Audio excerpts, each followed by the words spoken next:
好，来看看今天我狼是给大家伙带来这个传说中的3代的1v2版啊。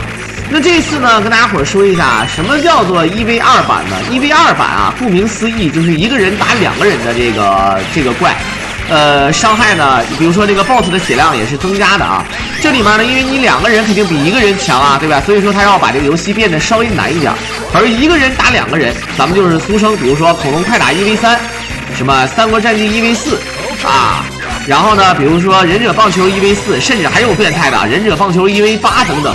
那这个合金弹头3代的原版1v2，也就是当然它最多支持2个人啊。你说1v3、1v4那是抬杠啊，那精神病，就是它只有2个人同时进行游玩才能会出现这种情况。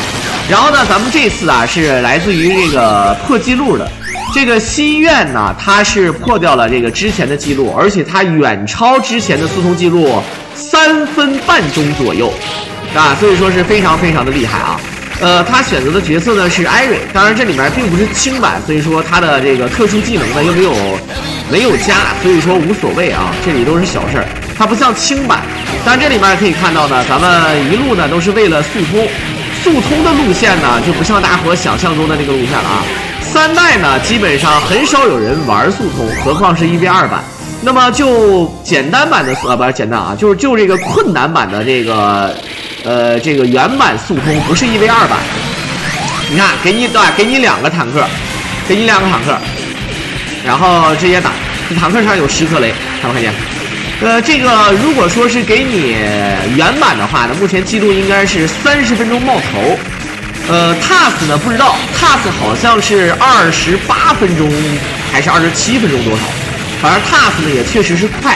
而这里面呢跟大家伙讲啊，就是合金弹头3呢这个1v2版呢，因为这个比如说上第1关的这个 BOSS， 你看正常的话把所有的雷，把这个2个坦克的雷啊扔了，当然第1个坦克没扔全，然后加自爆，加2个坦克的自爆，全都打掉了。但是最终你看这个 BOSS 的血量还是非常厚，这可是第1关的 BOSS 啊。我们知道啊，这是变异的阳澄湖大闸蟹，打了这么久，所以说呢，这个游戏啊也确实挺难的。他用了43分钟多啊，43分钟多。之前的记录是47分钟，所以说呢，快了3分半钟啊，这样的话呢就比较好。当然，我们说的这个记录呢，并不是抬杠的那种，就是什么我是街机的啊，我是那个平台的啊，我们就是以这个目前这个游剧为主啊。当然呢，它并不是代表国内记录，它只代表平台记录。而这个速通记录呢，包含什么呢？主要是以街机和比较玩家普遍承认的这个模拟器，或者说是平台为主，然后并且呢是以在线打最好啊，因为有这个观众有截图。在同时还有一点啊，就是比较重要的，就是说什么东西重要呢？就是说咱们这个速通啊有分困难速通和这个普通难度。普通难度的话啊就简单了啊，普通难度肯定是要快一点的，包括摊分也有普通难度和困难难度2种记录的玩法。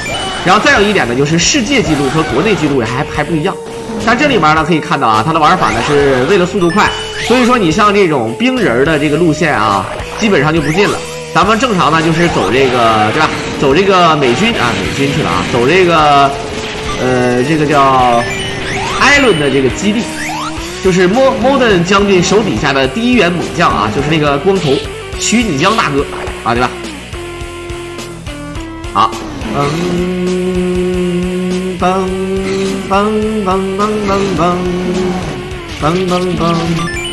那个轻版并不是清朝的清，这里面街机游戏的轻版大多数是指什么呢？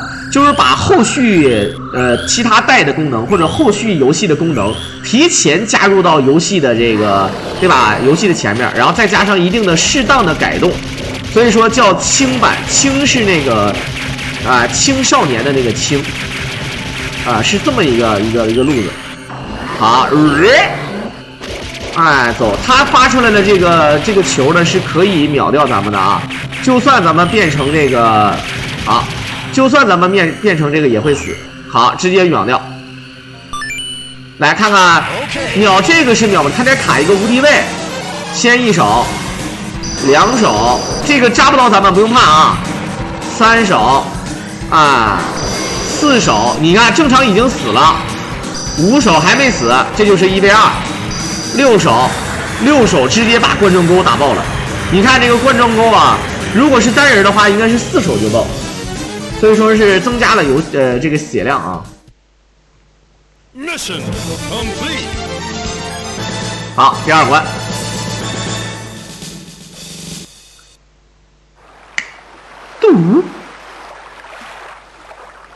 好，戴上一个小头盔。Mission 3 star。当当当。Enemy chaser。Thank you。好。OK。感觉在这个海底，我想问一下啊，咱们是怎么潜入海底的？在潜入海底，我感觉他这个技术真好，他身上难道是绑了重物吗？他背着一个氧气罐，然后戴着这个头盔，居然能沉入海底。潜水好难呐，我认为啊，一般人都下不去的。好，直接走德比赫路线啊，这也是速通正常应该走的路线，速通就应该这么走的，你懂的啊。好，一刀。小的时候就不知道这些导弹是发射到哪里的啊。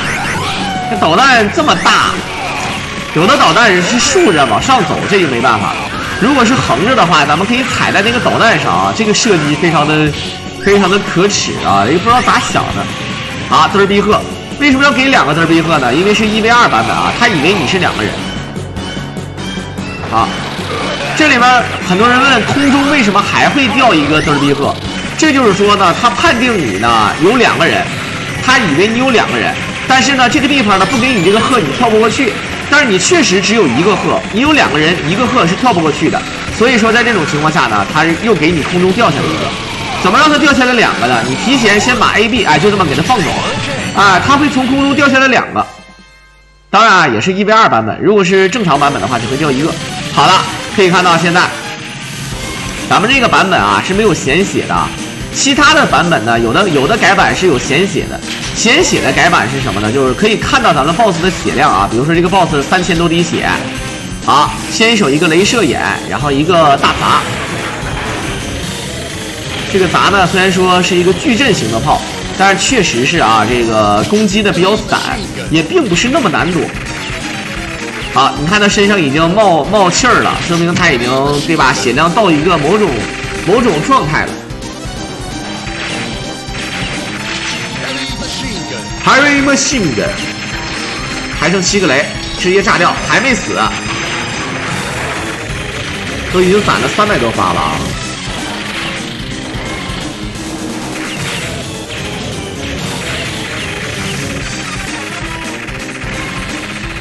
好，镭射眼，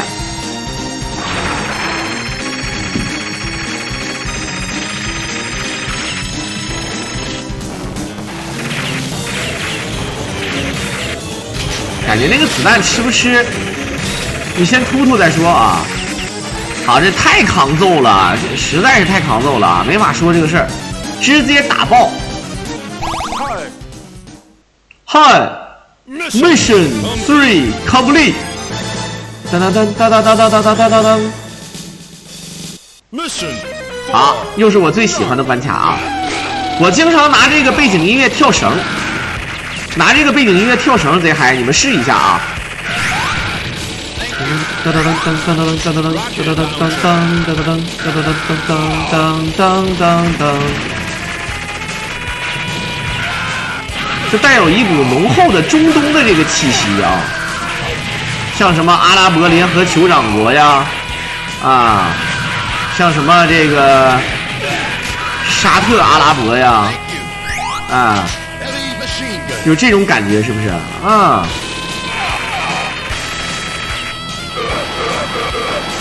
哎呦我这骆驼可以直接把所有的小兵全拱死，这个是最强。这我感觉这个骆驼比那个坦克还厉害，坦克冲过去之后呢，直接就炸了。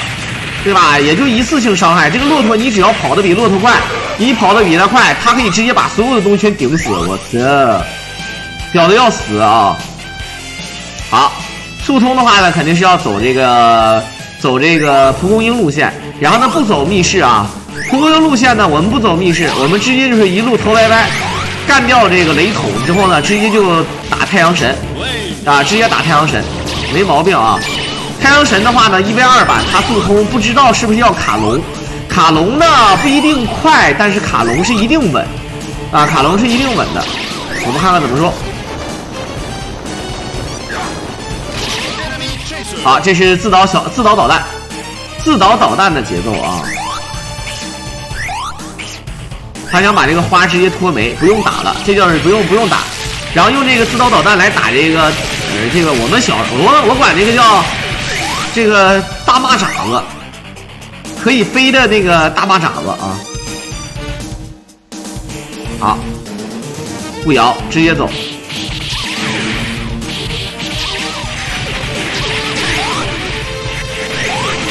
2个，我们看看这个地方给一个 F。有雷吗？啊，雷啊，有雷。当然有雷的话，雷打太阳神是没有用的啊。雷打太阳神是没有用的。好，不用管了，从这直接跳下去啊。很多人问怎么吃这个猫啊？你只要大跳过去就能滑到那个猫了。好，用 F 来打，上来一只龙。没有要卡的意思吗？要卡，没卡到。啊，第2个还是龙，这回应该卡到了吧？好，哎呀，很可惜呀，可以快很多的啊，不小心吃到这个 Harry Machine 了，这太嘚了啊！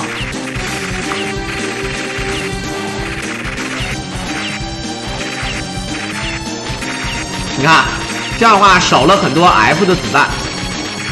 虽然说呢，咱们现在呢到了无趣的时间啊，这个 BOSS 毕竟还是会走的。他为什么会被卡住呢？它的原理是这样的，他的这个技能还没有放完，但是系统判定呢他已经放完了。放完了之后呢，他没放完，他就不会进入下一轮的攻击。所以说这个红烧狮子头啊就没招了啊。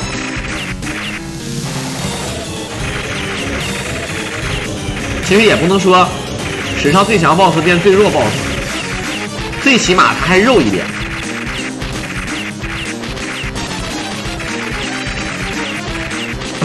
不过真可以这么说啊，这个 BOSS 可以算得上是合金弹头的最难打的 BOSS。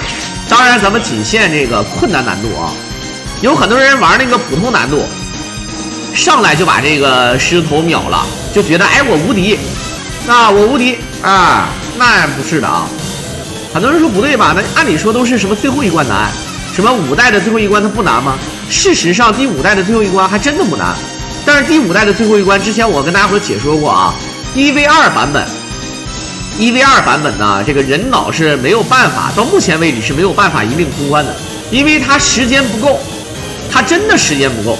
1v2版的话呢，时间实在是太多了啊，不是太少了，所以说呢，那个 BOSS 的血量极其的多到令人发指，所以说你根本就打不过。好，这样的话，太阳神直接被打爆。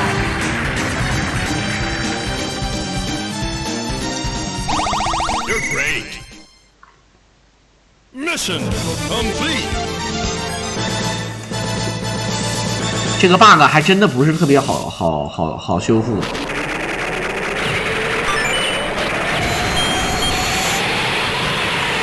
好，直接直升飞机。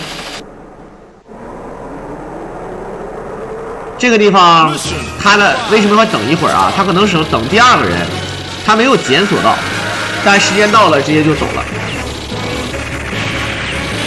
这是8难吗？当然是8难啊。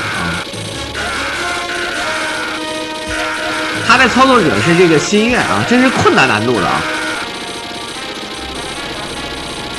你这不是8难是什么难？不过有的时候要声明自己是普通难度的，比如说速通啊。其实速通呢，你像这个合金弹头就比较尴尬。合金弹头呢，普通难度和困难难度它有一个很直白的一个设定，就是 BOSS 的血量变多了。那你 BOSS 的血量变多了，对吧？你普通难度和困难难度一比，那肯定选择用普通难度的打速通，它就是速度快呀。它不像三国战记，三国战记呢，尽管啊，你天王难度和普通难度它确实是不一样，啊 ，BOSS 的这个 AI 以及 BOSS 的这个小兵，啊，它这个包括这个设定，它确实不一样啊，你挨打受伤害也不一样。但是呢，这些 BOSS 的血量是没有增加的。它不是因为你调成了天王难度，所以说这个 BOSS 的血量从4管变成6管，啊，不是这样的啊。而这个合金弹头就是，当你普通的话跟困难的就不一样，何况是1v2版。为什么不用简单速通？那就不用呗，对吧？这个国际上通用是用普通难度来打速通和摊分。但是呢，你也可以选择用困难难度来打这个速通和这个摊分。困难难度速通肯定是要比普通难度要，对吧？要慢，而摊分就不一样了。摊分的话呢，普通难度反而摊的少，因为你对吧？你国际上通用的摊分是普通难度，但是呢，如果你用困难难度摊分，你就会发现，哎，比普通难度的多分。为什么？因为 BOSS 扛干了啊，这个就要说清楚。好了，你像咱们国内的玩家呢，速通就喜欢玩困难难度，而国际上喜欢玩普通难度。好了，当然呢，咱们看啊，这个恐龙快打也是啊，恐龙快打一般都是玩困难难度。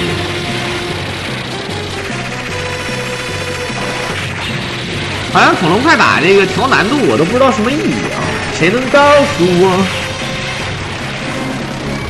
好。这个飞机能停到车上，看不看见？这个飞机能停到这个车上，这哥们开车都这个逼样了，还搁那开呢，你看，啊，他还不跳车，还不刹车。好，来看看能不能秒掉。刚才那个车爆啊，我们之前跟大家伙讲一下啊 ，1v2版这地方是有一个 bug， 就是可以用那个车的自爆来打这个 BOSS。但是好像炸到了没有？我感觉好像没炸到啊。咱们看不到它的血量，从现在为止没看到那个徐锦江出来，就我感觉好像是没出这个特效。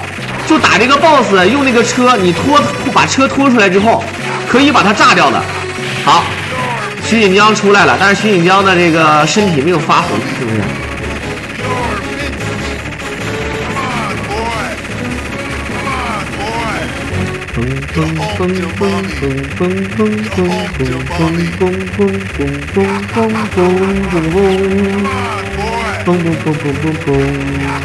好，这就是我跟大家伙说的，对吧？这个无敌位，他妈的也不知道当年怎么设计的。你看，说白了啊，他这个徐锦江根本就打不了你。哎，骑着这么个大飞船，一点屁用都没有，生被卡死了啊！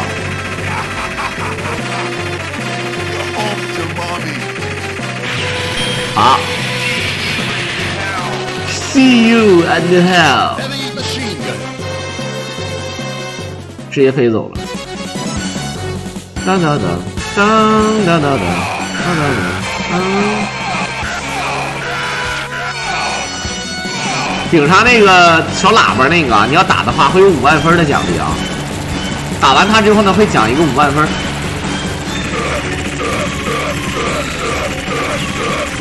好，一顿饿。你看，他上来没受多少伤害的时候啊，还没那么愤怒。他放这个空中的这个雷，就放3发啊，就放3发。跳出来，有这个载具，感觉真他妈赖啊！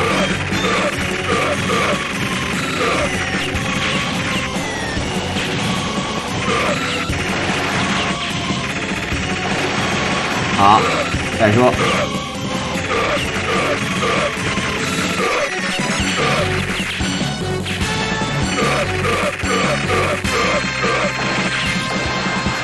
为什么男人到达临界点就会变红？很多游戏都是这么设定的，因为确实会变红啊。你像那个有很多科学家是做过这个实验的啊。无论是男人或者是女人，对吧？在到达临界点的时候，心跳啊，还有这个心率啊，都会这个增加到这个临界值，非常非常的这个快啊，就是说，他大脑呢就基本上就非常的愉悦，但是呢会有危险。很多人经常会看到这种新闻，就是说。对吧？男的和女的两个人合体了之后啊，比如说女的，对吧？就可能就当场去世，或者男的当场去世都有。咱们看，包括那个像那个什么，很多人说为什么会变红，因为本身就会变红啊。比如说男性啊，对吧？他累了，然后呢把血液聚集了起来，有点那个，就是说白了啊，这个血压和这个心率上去了之后呢，它就会变红啊，它就是会变红。然后呢，女性也一样，脸上啊、身体也会潮红啊，也会红的。所以说它就是这个设定啊，这个是有科学实验作为根据的啊，没什么大不了的啊，就可以的啊，大家伙可以去查一下。然后呢，这个所以说很多人做游戏呢，把人做的快死，比如像刚才徐锦江他快嗝了的时候，他就变红了。还有我们玩的那个什么电车之狼啊。什么波动少女呀，什么人工少女呀，什么人工学院啦，啊，什么文雅婷，反正就懂的，就这种类型游戏，它一到是吧，它就变红，这个是很正常的啊。这是这个，所以说啊，这个一些艺术啊，都来源于生活啊，这个不是说你瞎编乱造的啊。好，直接打爆。这个并不是最后一关的 BOSS 啊，第一代就是跟这个地图很接近，第二代之后呢，把 Modern 将军救回来，结果 Modern 将军是这个火星人假冒的。好，感觉这个火星人是一个出色的间谍啊，精干细作。谁来救这个艾瑞？应该是塔尔玛来救艾瑞吧？果然。好，左手敬礼。啊！太狠了啊！文雅婷是不？搜狗居然有默认输出。2级、3级、4级，春儿哎，小火箭啊！这小曲儿变得非常嗨啊，非常嗨的啊！感觉这个游戏音乐声音太小点啊。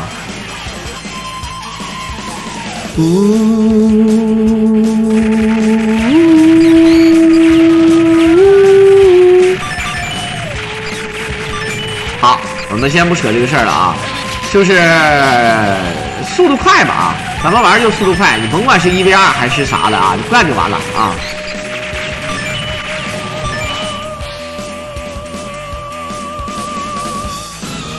对啊，叛军这个有点东西啊，各种博士，各种海盗，各种那个啊，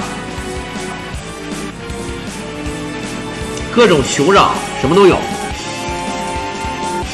不是继续开车，它真的是这样的啊，我研究过的啊。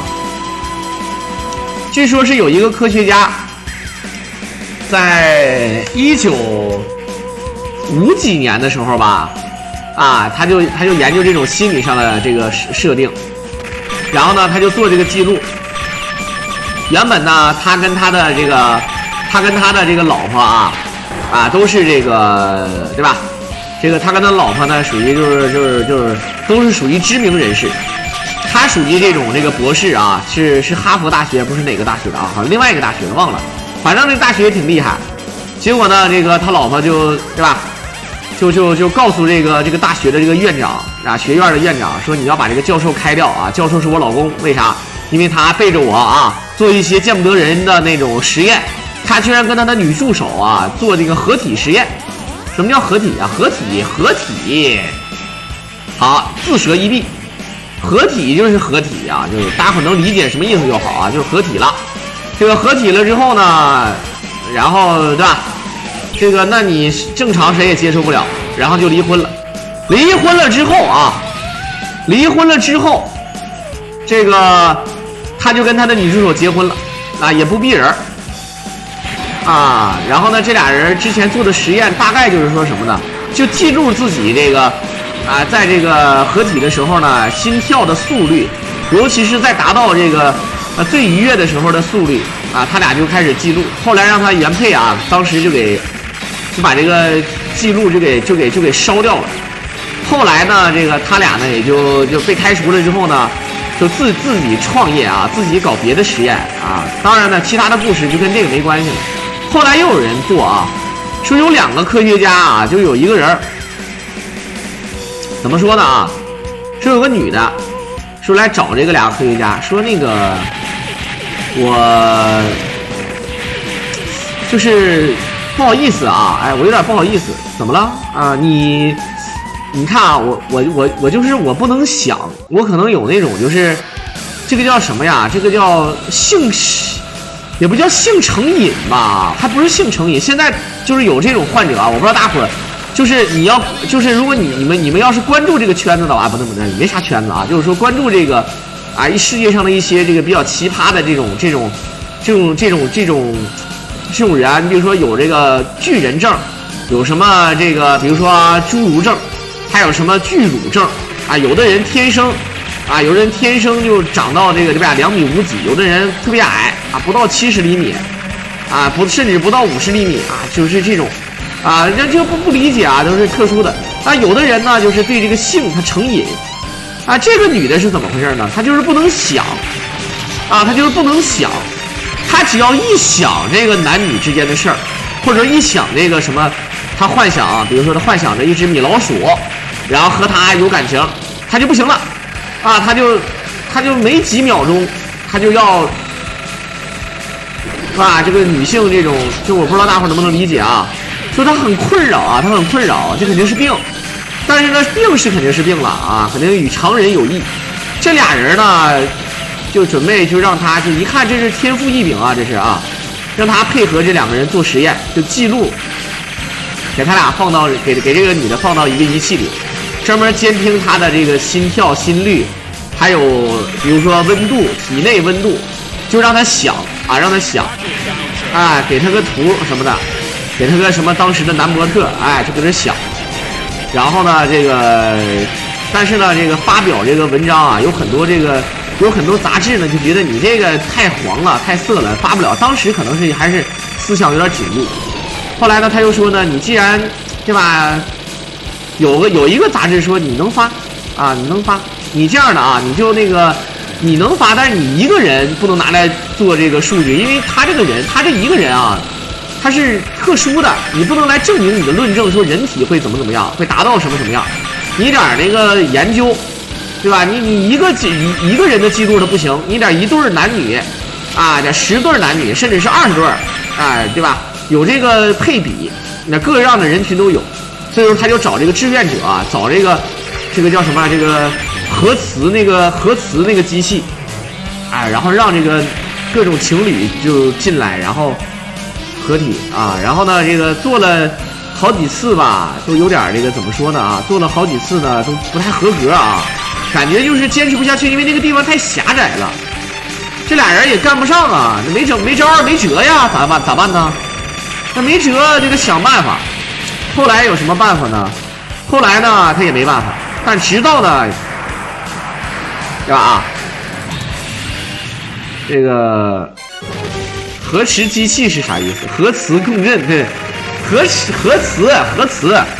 不是核磁啊。这个，他这个后来呢，就有一个东西问世了啊？什么问世呢？这个东西呢，它叫这个。万艾可，它这个化学名字呢，翻译过来就西地那非。最早期呢是治疗什么的呢？最早期啊，它就是治疗这个血管啊这个疾病的，啊治疗这个血管疾病的。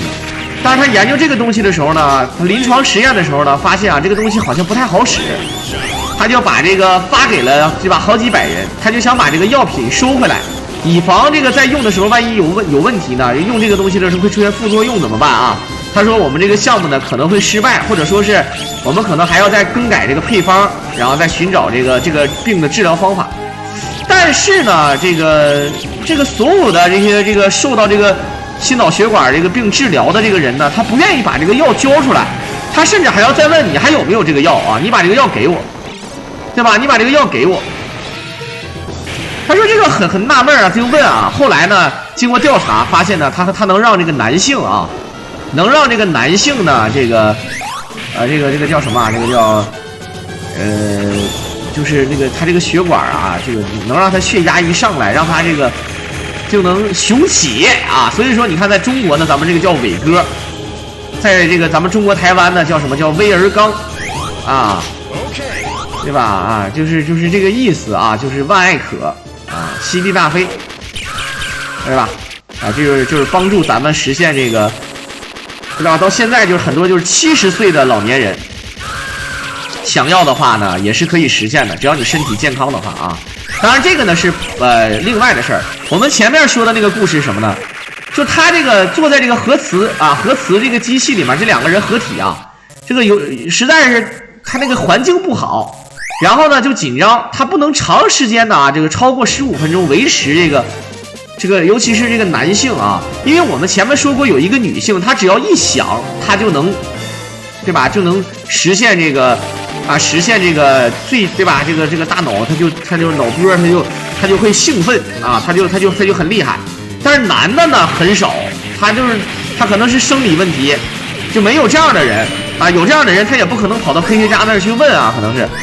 然后呢，这个现在有了这个西地那非，有了这个伟哥，他就不一样了，对吧？你真的，你无论什么场合，你只要有这个你对吧？你就可以。啊，别说15分钟，别说15分钟啊，1个小时都没问题啊。尤其是吧，这个年轻人的话，那更是啊，那可能就不用吃一片啊，可能就吃半片啊，就可能就已经啊，就一想就不行了啊，就大家可能理解吧。当然这只是为了做实验啊，就给他们做这个实验。这些志愿者呢也是有奖金的啊，他不是说来参加这个东西，哎，就单纯的为这个人类社会为这个科学家做实验，他是有这个劳务报酬的。啊，是有这个，当时可能是要给$8的劳务报酬，那是60几年的时候啊，60几年$8，不像现在啊，你觉得好像没几个钱，但是当初还不错，当然也不是太多钱啊，$8，为了这$8呢，这吧，一共是20对人就给他做实验，后来发现啊，对吧？这个无论是男性还是女性啊，在到达这个临界点的时候，都会出现这个。啊，都会出现心率上以及这个，就是你大脑的脑波啊，就特别啊，就特别愉悦，特别那种感觉啊，有点感觉自己就像接近神一样的那种感觉了啊。当然这是纯是就属这个形容词啊，它并不是真是这样的啊，形容词。然后呢，这个，但是呢，它测试的比重的什么呢？就是女性呢是来得快，但是呢，它的那个波度不高。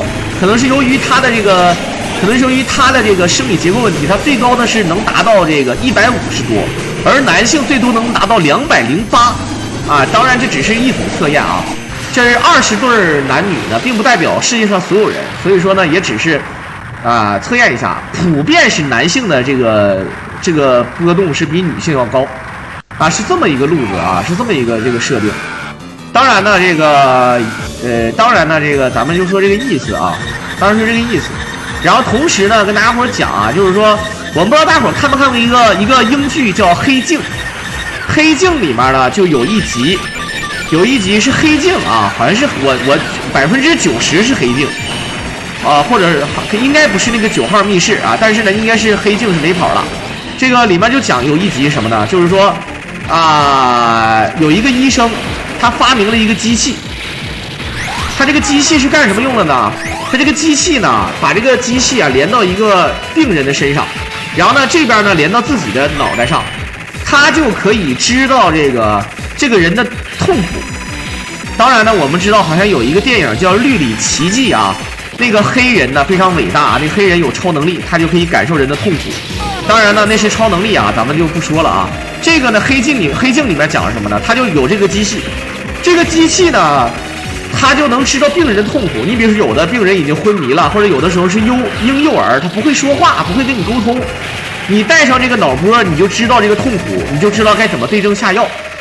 啊，大家伙能理解吧？他就发明了这个机器，但是呢，他发明了这个机器呢，他就想到一个非常有意思的一个点啊，就他跟他的这个情人啊，就跟他的这个女伴儿，俩人一起带上这个，他让女伴带上这个感应器，然后他带上感受器，他能感受到女性的这个性的这个叫性的愉悦和性高潮吧啊。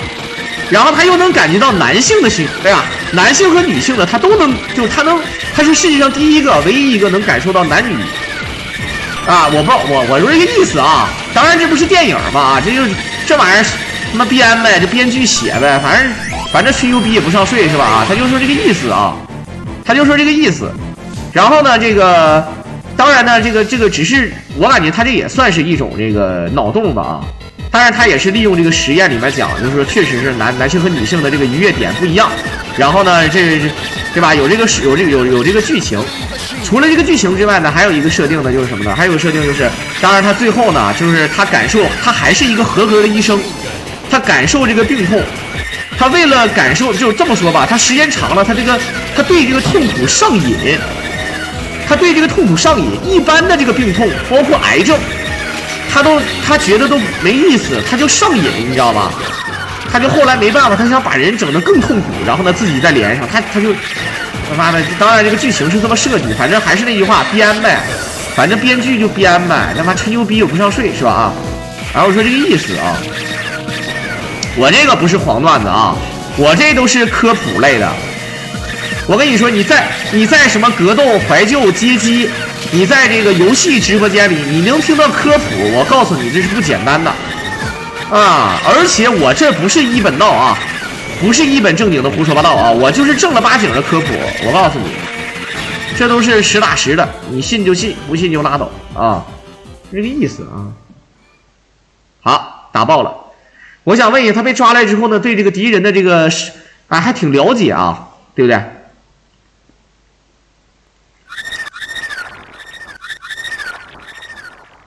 你看日本大片儿，不是会哭。这个心理上啊，说我记得那个古罗马，距今好像是，咱不知道是不是古罗马啊，反正距今800多年前有一个国王。这个国王呢，虽然说不是什么昏君，但也不是什么明君，这哥们儿呢是好做实验，他愿意做这个人性实验。他把这个500个这个小男孩啊，不是小孩啊，就500个婴儿，他说这个宗教问题啊，他说这个人本来的语言是什么？你看咱们中国人说的是中国话啊，这个英国人说的可能是英文啊，其他人说的可能是这个文那个文，火星文啊，对吧？也就是说这个可能不一样啊。那么这个人类他本来的语言是什么？他想知道啊，什么拉丁文是吧？他不知道他本来说的是什么话。因为现在咱们看啊，有很多小孩在不会说话的时候，比如说啊那种就是6、7个月的小孩刚会爬，这两个孩子在一起，好像他俩能沟通一样。哎，你看对吧？你听不懂他说话，但是两个孩子好像就能懂，对吧？咱们现在有这种感觉是不是？然后呢，这个国王呢就做了一个实验，他把这个500个这个孩子啊强行的征用来，也不管人父母同不同意，然后呢就集中放在一起。然后找了一帮这个老妈子来服务这帮，就是他是让这帮老妈子呢管给这些孩子的起居，什么起居呢？就是吃饭啊，然后卫生穿衣。但是呢，不让这帮这个服务员、这帮保姆去跟这些小孩呢这个交谈，也不允许教他们什么那个说话，更不要什么呢？更不要这个就是拿眼睛直视他们。然后想看看他们最终是说什么话。后来呢，这些人呢没到1周岁，这些孩子全死了。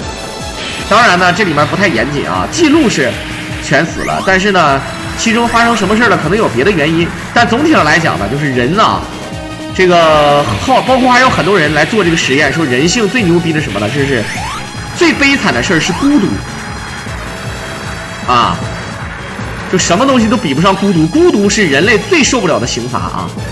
好，来看看一脚，砰，好，感谢输出我下面的大屌哥哥一首《迎春飞机》，迎来了我郎时隔3天以来的第一首飞机啊！啊！我已经连续3天没有飞机了啊！感谢我们的大屌哥哥啊！祝我们大屌哥哥身体健康，上半身健健康康，下半身硬邦邦，啊！家庭幸福，发大财啊！发大财！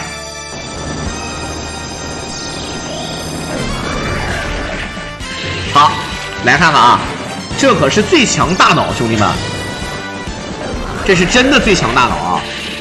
这个大脑，这个尤其是1v2版本啊，实在是泰森的弟弟叫太肉啊！你这么肉，真的是有点，我靠，这居然打出了一个坏的松花蛋出来，我也是醉了。全高都是丈母娘，那不行，那一个飞机我说那些科都已经有点够意思了啊！你双飞我可能会说那个丈母娘的事儿，你单飞我丈母娘我坏规矩啊，对吧？这不能坏规矩。好，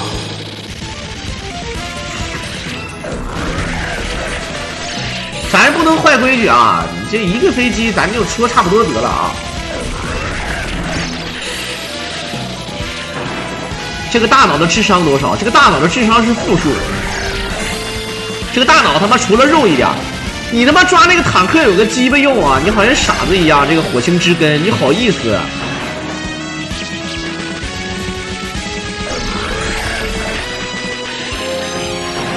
好，用这个坦克的雷啊，可以炸那个红色的那个球，然后来出这个子弹。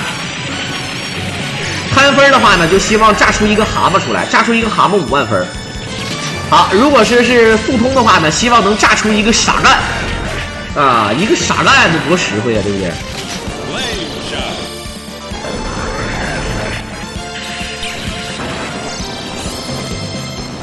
雷一会儿会用的啊，没多少雷，正常如果说是一命通关的话是攒雷的，但是速通有的F， 你看啊，本身就有 F， 又给了一个 F。这个运气多好啊！这样的话打这个火星之根至少是能快1分半钟吧，我觉得。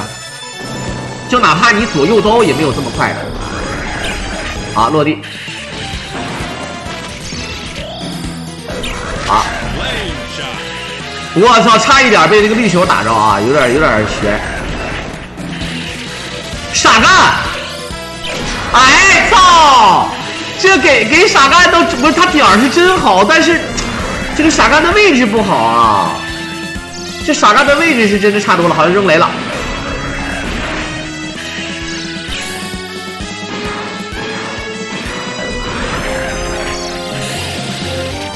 好，加子弹可以，哇，这个运气啊，也不能叫运气吧，这可能是1v2版，就是比较照顾这个玩家。